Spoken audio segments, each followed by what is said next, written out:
ఇవాళ మొక్కజొన్న దరిదాపుగా 6.5 లక్షల ఎకరాల్లో 4 లక్షల మంది రైతులు ఇలా మొక్కజొన్నని సాగు చేస్తూ ఉన్నారు. మొక్కజొన్న ఈ రాష్ట్రంలో దరిదాపుగా ప్రతి ఎకరానికి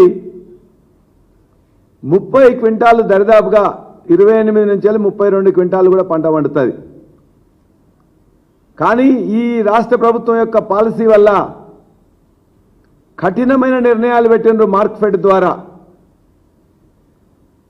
వాళ్ళు పెట్టిన నిబంధనలు ఏమున్నాయంటే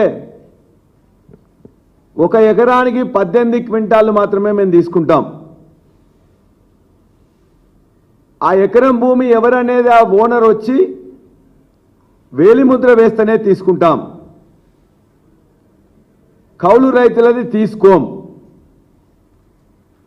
అంటే కౌలు రైతులకు మొత్తం కూడా మేము మొత్తం ఆకాశాన్ని తీసుకొచ్చేసి ఇక్కడ మీ చేతిలో పెడతాం, చంద్రుని తీసుకొచ్చి మీ చేతిలో పెడతాం అని చెప్పేసి కాంగ్రెస్ ప్రభుత్వం రాకముందు మాటలు చెప్పింది.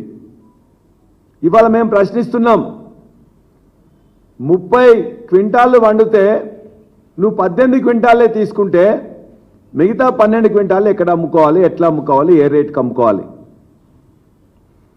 అదేవిధంగా ఏదైనా రైతు విదేశాలకు పోయినా, రైతు కౌలుకి ఇచ్చినా, రైతు ఇక్కడ లేకపోయినా, రైతు ఒకవేళ చనిపోయినా వాళ్ళ కుటుంబానికి ఇంకా వారసత్వం కింద